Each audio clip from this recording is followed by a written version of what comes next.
지금은 사순절 기간입니다. 우리 주님의 고난주간이 다가오고 있습니다. 우리는 주님이 금식하고 광야에서 시험을 받은 일을 기억하며 회개하는 시간을 가져야 할 것입니다. 우리 주 예수의 고난은 십자가의 죽음으로 절정에 이르게 됩니다. 십자가의 죽음은 너무나 비참하고 수치스러운 것이었습니다. 우리 주님은 죄가 없으신 분이기에 그런 죽음은 정말 잘못된 것입니다. 그 당시에 정죄를 당한 죄수는 반드시 채찍질을 당했는데 쇳덩어리와 동물뼈를 박아놓은 7가닥의 잔인한 채찍은 그것으로 깊은 상처를 입히게 됩니다. 이 채찍질로 죽은 죄인들도 있었다고 합니다. 이때 살아남은 죄인들은 십자가를 지고서 무장한 로마 군인들의 호위를 받으며 십자가의 죽음의 자리로 이끌려 나갔습니다. 로마 군병들은 죄인의 옷을 모두 벗김으로 수치심을 더하도록 했는데 우리 주님도 그와 똑같은 방식으로 죽임을 당하셨습니다. 예수님의 죽음은 자신의 죄와는 상관없이 모든 인류를 위하여 대신 받은 것입니다. 그럼에도 믿는 사람들만 구원을 받고 있는 현실을 통해서 우리는 탁월하신 하나님의 지혜와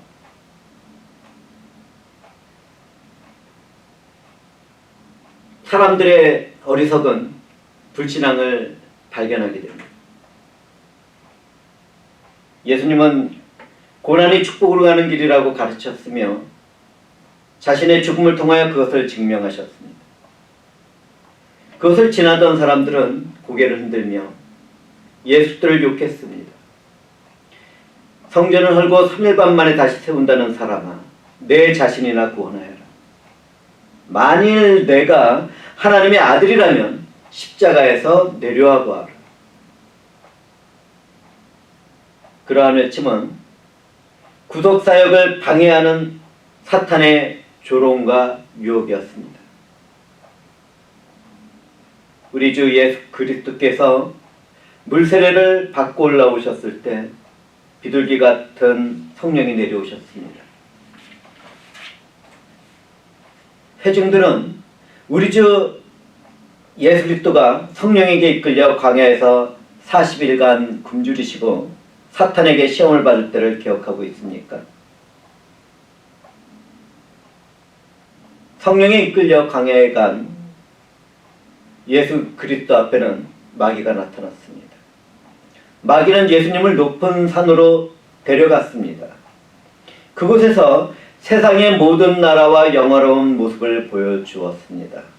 그때 마귀는 이렇게 말했습니다. 만일 당신이 나에게 절하고 경배한다면 이 모든 것을 주겠소.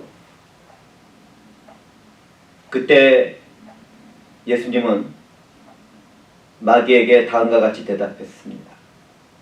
사탄아, 썩 물러가라. 성경에 오직 주 너희 하나님께만 경배하고 그를 섬겨야 한다고 기록되어 있느니라. 마귀는 그 말씀에 잠시 동안 떠나갔습니다. 그렇게 잠시 동안 떠나갔던 마귀는 예수 때의 고난의 때 더 큰 시험을 가지고 찾아왔습니다. 만일 사탄이 십자가에서 하나님의 아들이거든 내려오라고 하였을 때 십자가에서 그분의 능력으로 내려오셨다면 하나님의 아들이라는 것은 증명되었을 것입니다. 만약 그렇게 되었다면 우리들은 어떻게 되었겠습니까? 그분의 백성인 우리들은 아무런 소망도 갖지 못하고 영원한 죽음에 갇혀 있어야 할 것입니다. 예수님은 사탄의 영에 사로잡힌 사람들의 공개적인 조롱과 유혹 가운데서도 저와 회중들의 구원과 영원한 생명을 위하여 참으셨습니다. 그분의 수치와 그분을 향한 조롱과 그분의 고난은 모두 다 우리를 위한 것이었습니다. 우리가 받아야 할 것을 그분은 짊어지시고 침묵 속에서 참으셨습니다. 그분은 고난의 왕이셨습니다. 저와 여러분이 고난을 당할 때 이기게 하기 위하여 그 어떤 유혹과 고통이 자신을 공격하더라도 묵묵히 참으셨습니다. 저와 여러분들을 위해서 말입니다.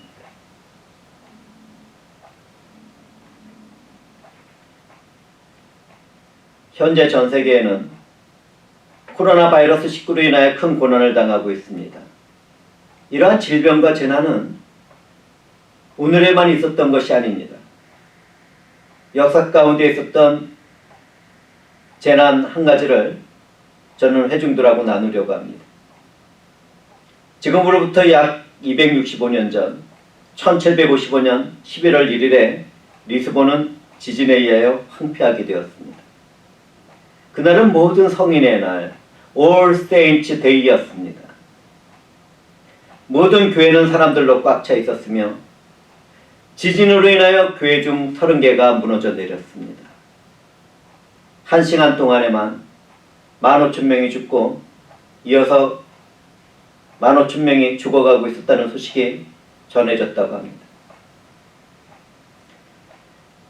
프랑스의 철학가이며 작가인 볼테르는 그 소식을 듣고 이제 누가 하나님의 자비하심과 전능하심을 믿을 수 있겠는가라고 말했습니다. 볼테르의 이러한 말은 우리 주 예수 그리스도를 시험하던 마귀의 외침과 거의 비슷해 보입니다. 오늘날 우리는 중국 우한에서부터 시작한 코로나 바이러스 19로 인하여 격리된 삶을 살아가고 있습니다. 하루를 지나고 나서 아침이 되어서 눈을 떠보면 무의미한 죽음의 숫자가 세상에 더해지고 있습니다. 사태가 이렇다 보니 많은 사람들이 하나님이 살아계신가에 대해서 질문을 하기 시작했습니다. 그러나 이러한 질문은 잘못된 것입니다. 우리는 살아계신 하나님에 의하여 허용된 이러한 질병을 볼 수 있어야만 합니다. 기독교인들은 코로나 바이러스 19라는 질병을 허용하신 후에 하나님이 작전된 심판과 예정된 구원을 이루시는 것을 볼 수 있어야만 합니다. 이러한 때 살아계신 하나님의 백성이 된 기독교인들은 악한 길에서 떠나 스스로를 낮추고 기도하며 하나님의 얼굴을 찾아야만 합니다. 하나님께 속한 성령의 사람들은 이 말씀을 들을 수 있어야만 합니다. 주 예수와 연합된 성령의 사람들이 기도할 때 하나님은 하늘에서 들으시고 이 사당의 죄를 용서하고 우리가 살아가는 이 땅에 내린 재난과 질병을 고치시고 회복할 것입니다. 그런데 오늘날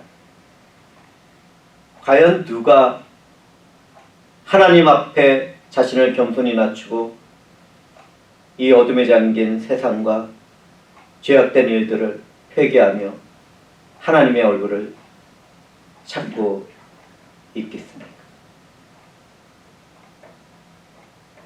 그러한 일들을 우리가 해야 하지 않겠습니까?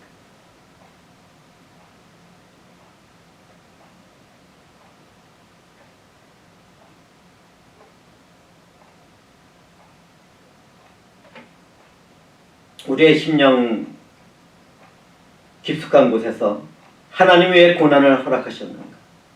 하나님은 고난받는 사람들로부터 왜 등을 돌리셨는가? 이와 같은 질문을 하다 보면 믿음의 사람들은 성령에 의하여 예수 그리스도의 십자가를 바라보게 됩니다. 주님은 우리들에게 등을 돌린 적도 없고 외면한 적도 없습니다. 그분은 자신의 영광을 우리와 함께 나누기 위하여 고난의 때를 우리에게도 나눠 주었을 뿐입니다. 그분의 남은 고난을 우리가 이겨나가도록 위로하며 힘을 주시고 언제나 함께하고 계셨습니다. 고난에는 목적이 있고 고난에는 축복된 미래가 있습니다. 예수님이 죽어간 십자가의 고난에서 흘러나온 생명의 피와 물이 우리들에게 무엇을 주고 있는지 우리는 영적인 눈을 크게 뜨고 바라보아야만 합니다. 고난은 참으로 고통스러운 것인데도 그것을 통하여 신비스럽고 유익한 것들이 흘러나옵니다. 때때로 위대한 예술작품은 죽음과 같은 고난을 통하여 만들어집니다. 하나님은 고난을 통하여 주님을 닮아가는 우리를 만들어가고 있는 것입니다. 하나님에게 속한 사람들은 고난이 임하게 될 때 두려워하지 않습니다. 허물과 죄의 길에서 떠나 회개의 믿음 안에 깊이 들어갑니다. 그 안에서 기독교인들은 예수 그리스도 안에서 성령으로 하나님을 찾고 그분의 도움을 구하는 삶을 살아갑니다.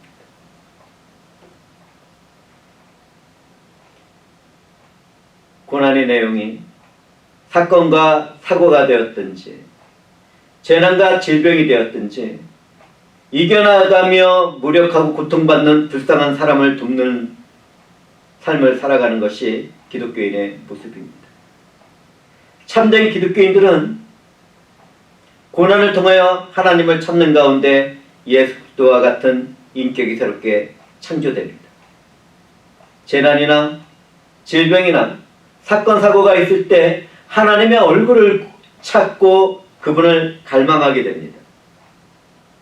우리가 지금 받고 있는 고난은 앞으로 우리가 받게 될 영원하고 끝없는 영광의 축복에 비교해보면 가벼운 깃털과 같은 것입니다. 그 안에서 우리는 평강을 누리고 자유를 누려야 합니다.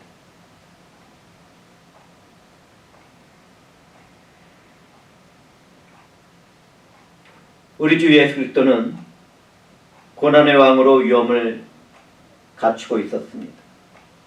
그분은 십자가에서 영의 세계와 이 땅의 세계를 한없는 사랑으로 다스렸습니다. 그분은 고난 가운데도 당당했으며 그분의 통치는 모든 사망의 권세를 파멸시켰습니다. 그분을 따르는 우리들의 고난에도 왕의 권능이 함께하고 있습니다. 그 권능은 복음을 전하는 사람들의 사랑의 수고와 순교로 이루어져 가고 있습니다. 주님을 사랑하는 사람들의 아름다운 죽음으로 식인종의 풍습이 사라졌습니다. 암흑과 같은 세상과 투쟁을 하던 기독교를 통하여 노예제도가 없어졌습니다. 하나님을 아는 지식과 지혜 가운데 주인과 종을 나누던 계급 사회도 사라졌습니다. 온갖 부조리와 더러운 세상의 관습도 없어졌습니다. 우리는 이러한 왕의 통치를 이어받은 자녀들로서 현재의 고난을 짊어지고 있다는 것을 자랑스럽게 여기고 담대해야 합니다.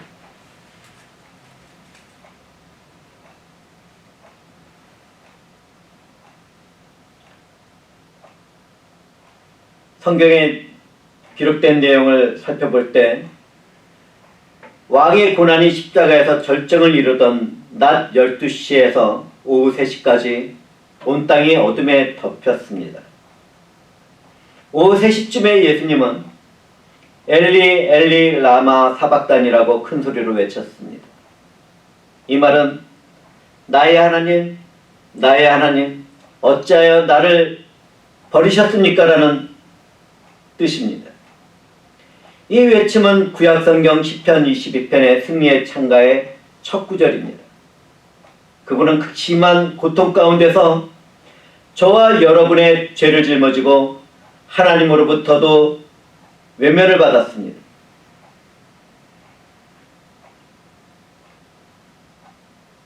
그때 주님은 가장 외롭고 힘든 그 시간에 악에 대한 승리로 기뻐하신 것입니다.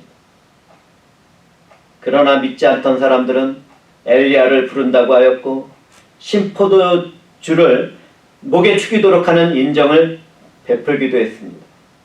그들은 여전히 그분의 승리의 노래를 듣지 못하고 가만두어라 엘리야가 저를 구하러 오나 보자 하고 멸시하고 조롱하였습니다.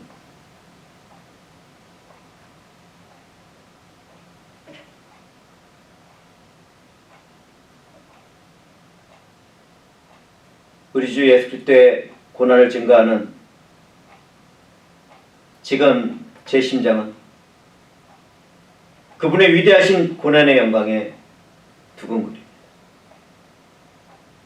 그분의 사랑을 받은 저는 그분을 사랑한다고 외칠 수 있게 되었습니다.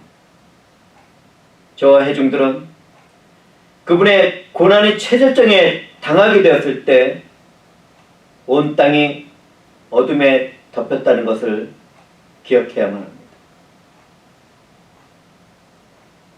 사랑하는 형제자매들은 구약시대의 출애굽 사건을 기억하고 있습니까?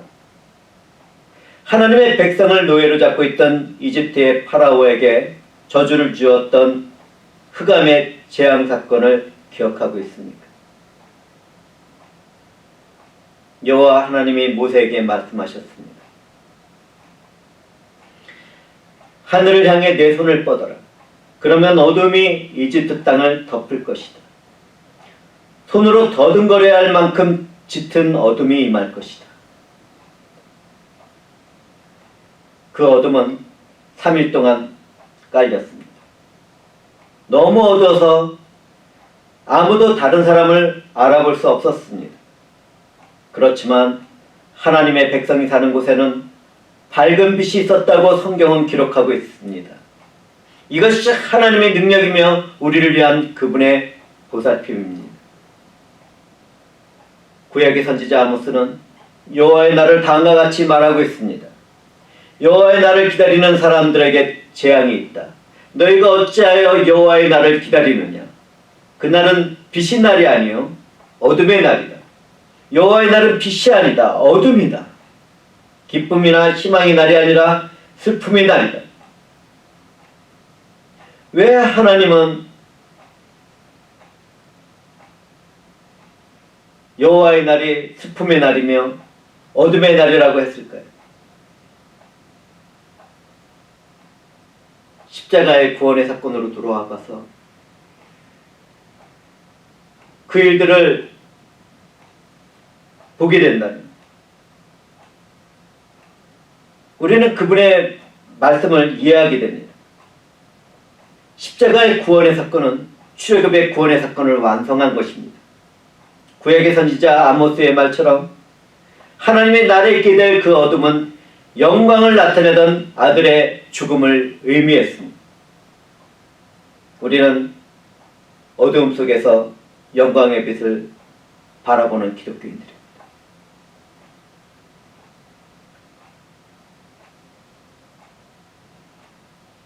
주님이 십자가에서 죽으시던 그 순간의 어두움은 마귀의 패배와 심판을 의미하였지만 우리에게는 구원을 의미하고 있습니다. 그 어둠은 유월절 양의 죽을 운명을 의미하였지만 우리에게는 새 생명을 의미했습니다. 우리의 죄로 인한 무시무시한 저주를 그분이 대신 짊어지실 때는 성금요일 오후였습니다.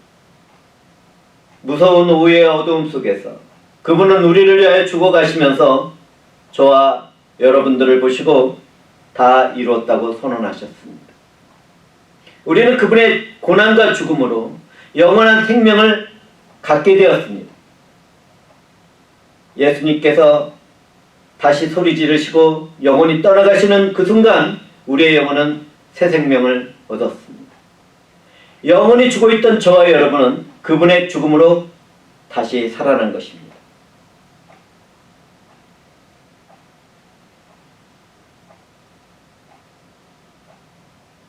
또한 구약의 예언들은 종말의 마지막 날, 우리 주님이 다시 오시는 날에도 그대로 성취될 것입니다.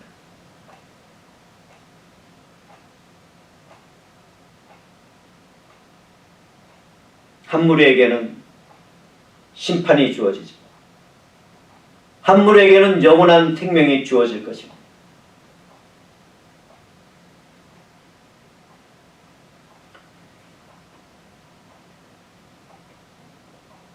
우리 주 예수 그리스도가 죽음에 이르실 때 성전 시장이 위에서부터 아래까지 두 조각으로 갈라졌습니다. 이 시장은 성전 안의 성소와 지성소 사이를 막은 휘장이었습니다. 구약에 있어서 하나님께 접근하는 사람은 단 한 사람, 대제사장으로 제한되어 있었습니다. 그것도 1년에 단 한 번, 대속죄일에만 가능했습니다.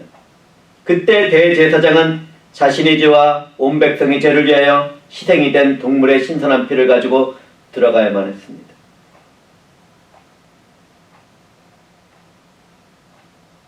주님이 십자가에 죽으심으로 그와 같은 제사는 영원히 끝나게 되었습니다. 이제는 예수를 믿는 사람이라면 누구든지 하나님 앞으로 나아갈 수 있습니다. 예수님의 죽으심으로 하나님은 우리의 죄와 악한 행동을 다시는 기억하지 않을 것이라고 약속하셨습니다. 하나님이 독생자 아들이 우리를 위하여 죽으셨기 때문입니다. 우리의 죄를 볼 때마다 하나님은 우리를 위해 죽으신 예수를 바라보게 되었습니다. 죄와 악한 행동을 용서받은 우리는 더 이상 죄를 인한 제사가 필요하지 않게 되었습니다. 예수의 피로 자유롭고 담대하게 지성소 안에 들어갈 수 있게 되었기 때문입니다. 우리는 예수님께서 우리를 위하여 열어놓으신 새로운 길로 들어갑니다. 그것은 그분이 자신의 몸인 휘장을 찢어 생명의 길로 열어놓으신 것입니다. 우리에게는 하나님의 집을 다스리는 위대한 대제사장이신 예수 그리스도가 함께하고 있습니다. 저와 여러분은 하나님께서 택하신 민족이며 왕이며 제사장입니다. 거룩한 나라이며 하나님께서 홀로 다스리는 나라의 백성들입니다. 하나님께서는 그분의 행하신 놀라운 일들을 알게 하시려고 우리를 어두운 가운데서 불러내어 그분의 놀라운 빛 가운데로 인도하셨습니다.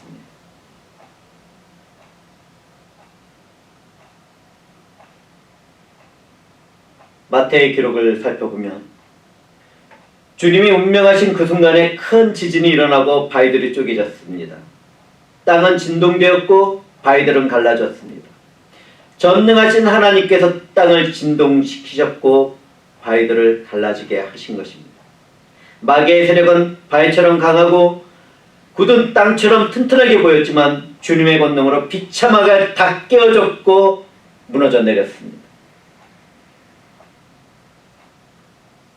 만약 이 자리에 하나님의 부르신 분이 있다면 예수 그리스도를 믿지 않았던 불신자라 하더라도 오늘 성령께서는 그 마음을 깨놓으실 것입니다. 목이 곧고 마음이 딱딱하게 굳어진 불신앙을 성령께서는 갈라놓으실 것입니다. 주님의 피가 부서지고 갈라진 틈 사이로 스며들 때 거듭나지 않은 사람들은 거듭날 것이고 거듭난 사람들은 성장하여 성숙한 그리스도의 모습을 닮아갈 것입니다.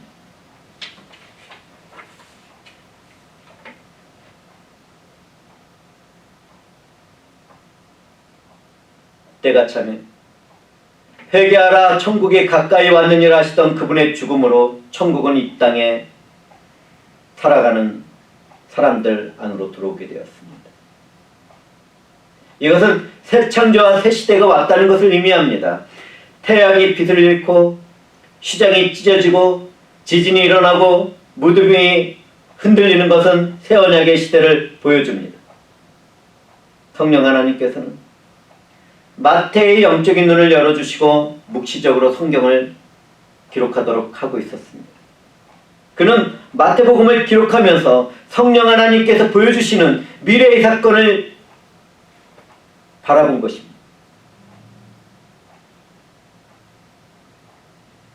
구약의 에스겔 선지자는 환상 중에 주의 말씀을 기록했습니다. 내 백성아, 내가 너희의 무덤을 열고 너희를 그곳에서 끌어낼 때 너희는 내가 여호와라는 것을 알게 될 것이다. 내가 나의 영을 너희 속에 두고 너희가 살 수 있게 할 것이다.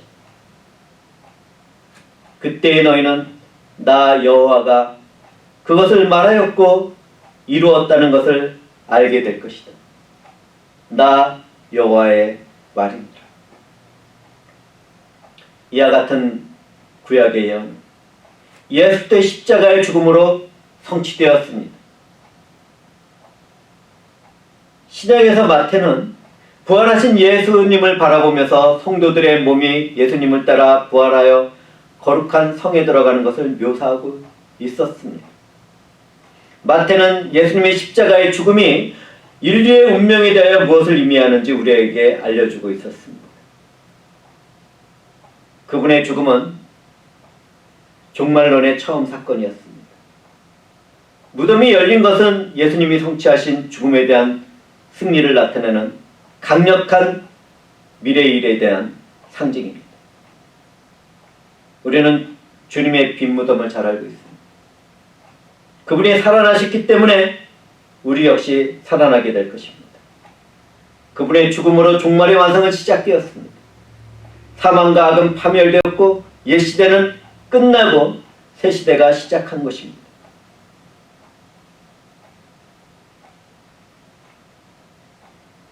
사도인 마태가 묘사한 그 거룩한 성은 이 땅에 있는 예루살렘을 말하는 것이 아닙니다. 그는 위에 있는 거룩한 도성을 말하고 있었습니다. 마태가 예수님의 부활 후에 그 거룩한 성에 들어간 성도의 몸에 대하여 말을 할 때 첫 열매를 따르는 부활의 생명들을 그는 보고 있었던 것입니다. 사망의 권세에 의하여 봉인을 당했던 무덤은 예수 그리스도의 부활로 인해 활짝 열리게 된 것입니다. 예수님께서 죽은 자들 가운데서 부활하신 후에 제자들은 그분이 말씀하신 것을 기억해냈습니다. 너희가 이 성전을 헐면 3일 반 만에 일으키리라고 하던 말씀이 그분의 성전된 육체라는 것을 분명하게 기억했습니다. 그들은 성경과 예수님이 말씀하신 것을 믿었습니다. 거룩한 새로운 성전은 예수님을 따르는 우리들의 몸이었습니다. 우리는 하나님의 성전이며 성령께서 우리들 안에 계십니다. 이제 우리들도 산돌처럼 거룩한 성전을 짓는데 사용되고 있는 것입니다. 그리고 하나님의 영적인 희생제사를 올려드리는 거룩한 제사장의 삶을 우리는 살아가야 합니다. 하나님께서는 예수 그리스도를 통하여 그 희생제사를 받으실 것입니다. 하나님은 이제 우리들 안에 거하고 우리들 사이에서 운행하시며 능력을 행하고 있습니다.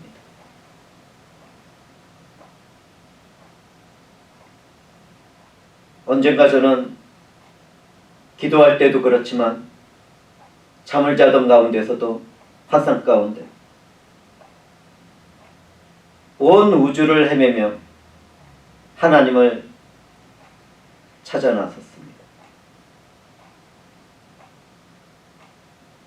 이곳 저곳을 다니며 하나님을 찾아 나선 환상 가운데 저는 있었지만 하나님을 찾을 수 없었습니다. 저는 사탄이 보여주는 환상 가운데 들어가 있었던 것입니다.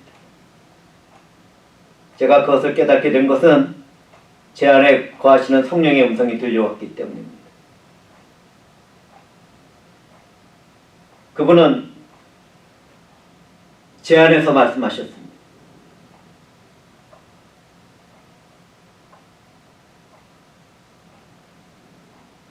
너는 내가 함께하고 있다는 것을 아직도 깨닫지 못하는, 내가 너 안에 있는데 너는 어디를 그렇게 헤매고 다니느냐.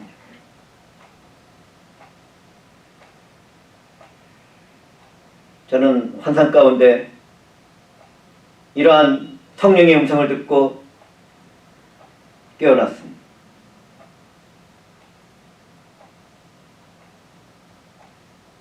오늘날 많은 사람들이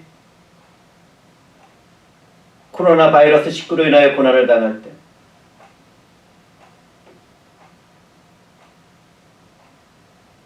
하나님이 너무 멀리 떠나 계신다고 생각을 하고 하나님 어디에 계십니까? 살아계신 하나님은 어디에 있습니까? 라고 외치는 사람들이 생겨났습니다. 저는 그러한 사람들에게 묻고 싶은 것이 있습니다.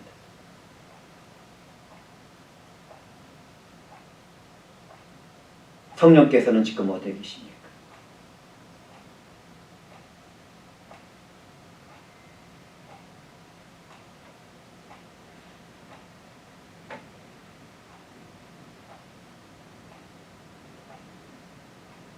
저는 여기에서 하나님의 영광인 쉐키나에 대해서 말씀을 드리도록 하겠습니다. 회중들은 하나님의 영광의 임재하심을 알고 계십니까? 하나님의 임재하심을 성경은 쉐키나라고 말을 하고 있습니다. 구약시대 성막에 임재하신 하나님의 영광은 그분의 백성들과 함께하고 있었습니다. 그렇지만 불신앙의 죄로 파괴되었다가 재건된 두 번째 성전과 헤로데스의 성전에서는 그 영광이 자체를 감췄습니다. 하나님께서 세우시는 성전 안에는 그분의 영광이 거하고 있었지만 인간의 자신의 뜻대로 세우는 성전 안에는 하나님의 영광이 머물고 있지 않는 것입니다. 우리는 구약 성경을 통하여 이러한 사실을 너무나도 잘 알고 있습니다. 그러나 이제 쉐키나의 영광은 우리 각 사람 안에서 나타납니다. 성령 하나님은 우리와 함께 거하고 있는 것입니다. 말씀이 육신이 되어 우리 가운데 거하심에 우리가 그 영광을 보니 아버지의 독생자의 영광이라고 말하는 일들이 우리 안에서 이루어지고 있는 것입니다. 주님의 영광은 이제 교회 안에 거하시며 교회에 지체된 각 사람 안에도 거하십니다. 세상 끝날 때까지 우리와 그 가운데서 함께하고 계십니다. 예수님은 성전 파괴와 부활을 자신의 몸으로 비유하며 말씀하셨습니다. 그것은 그리스도 안에서 유대인과 이방인이 연합하는 예배의 시대를 뜻하는 것이었습니다. 바로 우리가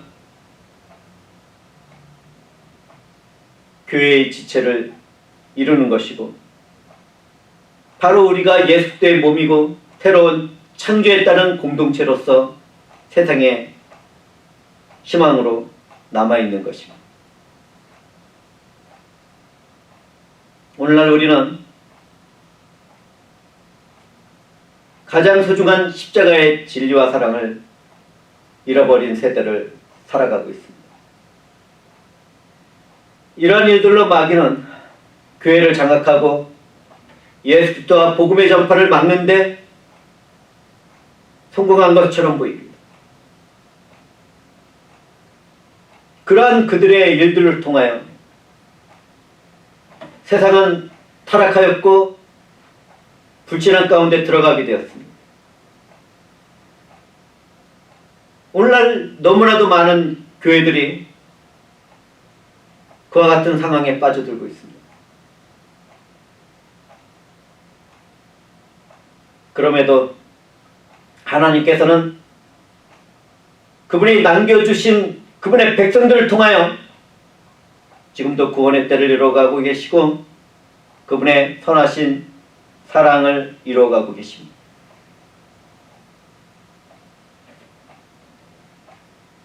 성령과 함께 우리는 좁은 길을 걸어가면서 예수 그리스도와 그분의 복음을 전하고 가르쳐야 합니다. 성부와 성자와 성령의 이름으로 세례를 주며 하나님께서 구원하실 백성들을 모으고 함께 사랑을 나누며 살아가야 할 것입니다. 우리가 이러한 일들을 해나갈 때 들을 수 있는 귀가 있는 사람들은 듣게 될 것이고 볼 수 있는 눈이 있는 사람들은 보게 될 것입니다.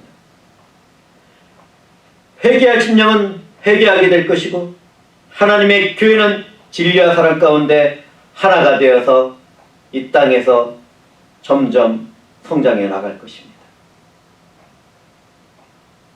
주님이 오시는 그날까지 그렇게 성장해 나갈 것입니다. 성령께서 우리를 사용하심으로 우리가 성령이 참된 붕에 목말라는 영혼들에게 샘물을 나눠주게 될 것입니다. 모든 교회가, 참된 하나님의 교회가 이 일들을 이루어갈 것입니다.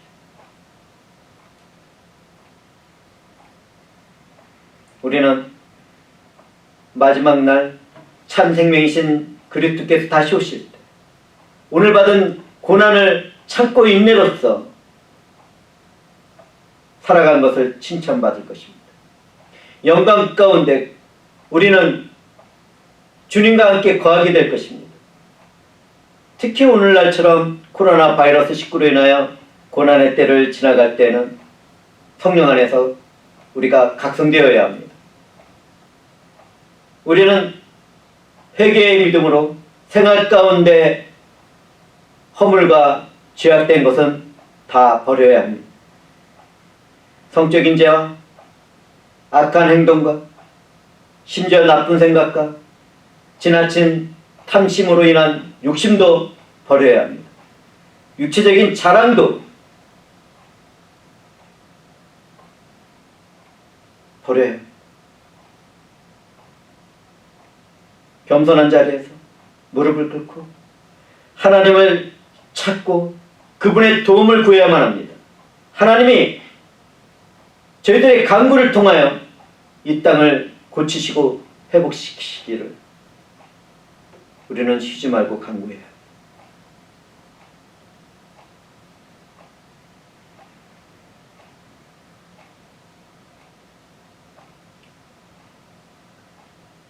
우리들 마음 가운데 하나님보다 더 소중히 여기는 것이 있습니까? 그것이 자녀가 됐든 부모가 됐든 또 이 세상의 그 어떤 유익이 되었든 우리는 그러한 마음을 겸손히 낮춰야 합니다. 가장 먼저 하나님을 찾고 하나님의 사랑과 은혜 안에서 교제를 나누는 삶을 추구해야 할 것입니다. 특히 우상 숭배인 탐심을 버려야 할 것입니다.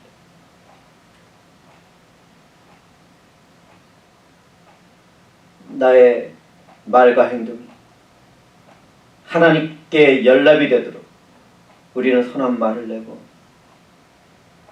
선한 행동으로 서로를 사랑하여 참고 있느라.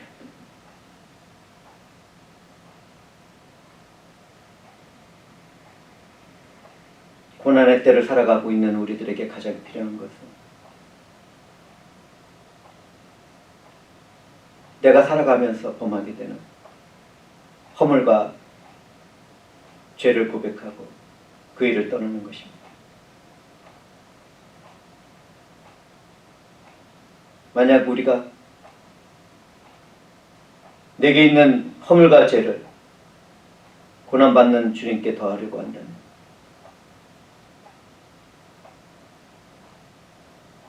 우리들의 심령은 어떻게 되겠습니까? 우리를 위해 십자가에 매달린 주님께 더한 고통을 드리려고 하는 나의 마음과 생각을 바라보게 된다.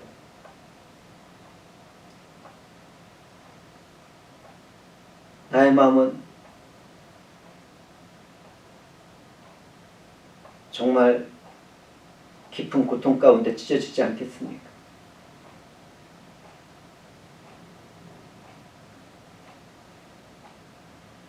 저는 이러한 심령 가운데 성령 안에서 사랑하는 형제 자매들에게 권면합니다.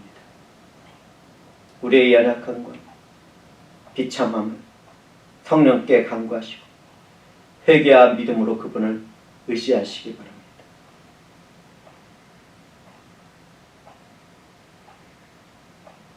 질병의 고통 가운데 있는 우리는 회개의 심령이 되어 하나님의 얼굴을 찾아야 하고 그분께 간구함으로 이 땅에 치료의 역사와 회복의 역사가 나타나도록 해야 할 것입니다.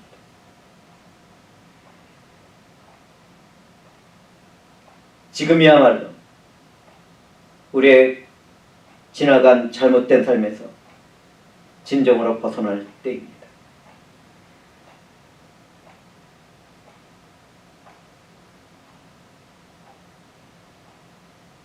사도 마태가 기록한 성경을 통하여 우리는 무엇을 봅니까?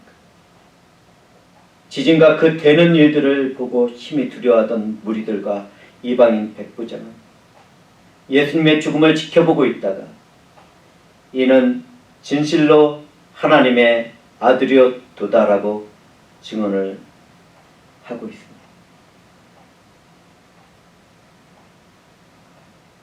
이와 같은 증언 가운데 우리는 이제 열린 시장으로 믿음을 가지고 들어가기만 하면 하나님의 자녀가 되는 신령한 축복을 받게 되었습니다. 예수 그리스도의 남은 고난을 살아가는 우리는 은혜의 축복을 받은 존귀한 지체들입니다.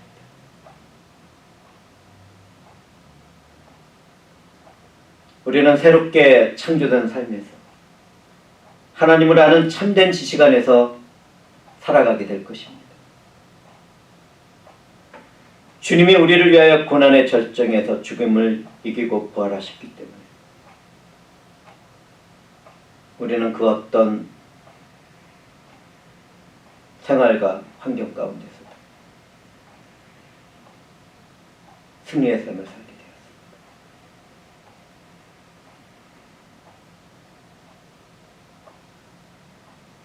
만약 누구든지 회개와 믿음으로 고난의 길에 있는 삶을 살아가게 된다. 부활하신 주님의 영광에 참여하게 될 것입니다. 이것이 우리에게 주신 고난에 대한 하나님의 목적이며 뜻이기 때문입니다. 주께서 친히 고난과 죽음을 감당하시고 우리를 대신하셨기에 우리는 그분 안에서 자유를 누리게 되었습니다. 주님